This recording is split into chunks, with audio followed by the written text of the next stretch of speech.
Content creator ভাইদের অনুরোধ করছি, যেখানেই আপনারা ইরানের ক্ষয়ক্ষতির খবর পাবেন সেটা বেশি বেশি প্রচার করবেন।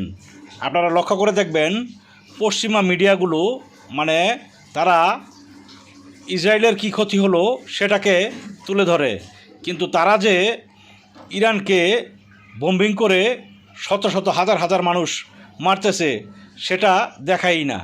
তাই মুসলিম হিসাবে আপনাদের বা আমাদের দায়িত্ব হলো ইরানের যে ক্ষয়ক্ষতিগুলি হয়েছে সেটা বিশ্বের দরবারে তুলে ধরা, তাতে মানে যাতে আমেরিকা নতুন করে আর কোনো ন্যারেটিভ তৈরি করতে না পারে ইরানে আরও বড় হামলা চালাবার।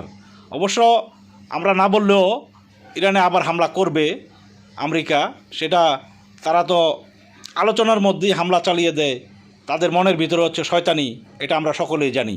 তারপরেও সকলকে অনুরোধ করছি ইরানের যে সকল জায়গায় ক্ষয়ক্ষতি হচ্ছে সেই ভিডিওগুলি বেশি বেশি প্রকাশ করে দেন, সারা বিশ্বের মুসলমানরা এবং সারা বিশ্বের মানুষরা দেখুক যে আসলে ভিতরের বিষয়টা কী। ধন্যবাদ।